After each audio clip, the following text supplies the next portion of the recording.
Operation സിന്ദൂരിൽ Kandahar വിമാന റാഞ്ചിയിലെ സൂത്രധാരൻ അബ്ദുൾ റൌഫ് ഹഷറും കൊല്ലപ്പെട്ടു എന്ന് റിപ്പോർട്ട്. മസൂദ് അസറിന്റെ സഹോദരനാണ് കൊല്ലപ്പെട്ട അബ്ദുൾ റൌഫ്. മസൂദ് അസറിന്റെ കുടുംബത്തിലെ 10 പേരും അടുപ്പമുള്ള 4 പേരും കൊല്ലപ്പെട്ടതായി നേരത്തെ തന്നെ വാർത്ത പുറത്തു വന്നിരുന്നു. അതേസമയം പഹൽഗാം ഭീകരാക്രമണം കാരണമാണ് പാകിസ്ഥാനിലെ ഭീകര കേന്ദ്രങ്ങൾ തകർത്തതെന്ന് വിദേശകാര്യമന്ത്രി എസ് ജയശങ്കർ പ്രതികരിച്ചു. ഇറാൻ വിദേശകാര്യമന്ത്രി അബ്ബാസ് അരാഗ്ചിയോട് ആണ് ഇക്കാര്യം പറഞ്ഞത്.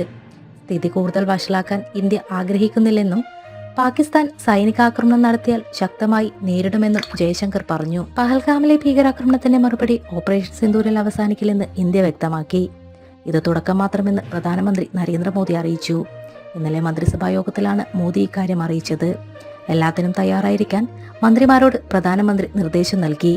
ഇനിയും പാക് പ്രകോപനമുണ്ടായാൽ ശക്തമായി തിരിച്ചടിക്കാനാണ് ഇന്ത്യയുടെ തീരുമാനം. സൈനിക കേന്ദ്രങ്ങൾ ആക്രമിക്കാൻ മടിക്കില്ലെന്നാണ് ഇന്ത്യയുടെ മുന്നറിയിപ്പ്. പാകിസ്ഥാന്റെ കൂടുതൽ തീവ്രവാദ ക്യാമ്പുകൾ ഇന്ത്യ ഉന്നം വയ്ക്കുന്നതായും റിപ്പോർട്ടുകളുണ്ട്.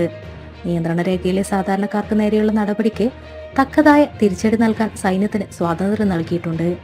ഓപ്പറേഷൻ സിന്ദൂരിന് 2ാം ഘട്ടമുണ്ടെന്നാണ് കേന്ദ്രം നൽകുന്ന സൂചന. ഇന്ത്യയുടെ പട്ടികയിലുള്ള 21 ഭീകര കേന്ദ്രങ്ങളിൽ ആക്രമിച്ചത് 9 എണ്ണം മാത്രമാണ്. പാകിസ്ഥാൻ സൈനിക കേന്ദ്രങ്ങളടക്കം ആക്രമിക്കാൻ മടിക്കില്ലെന്നാണ് ഇന്ത്യയുടെ നിലപാട്. അതേസമയം അടിയന്തര സാഹചര്യം പരിഗണിച്ച് നേപ്പാൾ പാകിസ്ഥാൻ അതിർത്തിയിലുള്ള സംസ്ഥാനങ്ങൾ അവശ്യ വസ്തുക്കൾ ഉറപ്പാക്കണമെന്ന് കേന്ദ്ര ആഭ്യന്തരമന്ത്രി അമിത്ഷാ നിർദ്ദേശിച്ചു. ദുരന്ത നിവാരണ സേനകൾ, സിവിൽ ഡിഫൻസ്, ഹോം ഗാർഡുകൾ എന്നിവർ ഏത് സാഹചര്യത്തെയും നേരിടാൻ സജ്ജമാകണമെന്നാണ് നിർദ്ദേശം. കാശ്മീരിൽ നിന്നും വിദ്യാഭ്യാസ സ്ഥാപനങ്ങൾക്ക് അവധി നൽകിയിട്ടുണ്ട്. ശ്രീനഗർ എയർപോർട്ട് ഇന്നും അടച്ചിടും. ജമ്മു കാശ്മീരിൽ കൺട്രോൾ റൂമുകൾ തുറന്നു. അതിനിടെ ഇന്ത്യക്ക് തിരിച്ചടി നൽകുമെന്ന പ്രസ്താവനയുമായി പാകിസ്ഥാൻ പ്രധാനമന്ത്രി രംഗത്തെത്തി.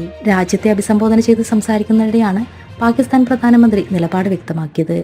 തിരിച്ചടി നൽകാൻ ഏതറ്റം വരെയും പോകുമെന്നും പാക് പ്രധാനമന്ത്രി ഷഹബാസ് ഷെരീഫ് പറഞ്ഞു.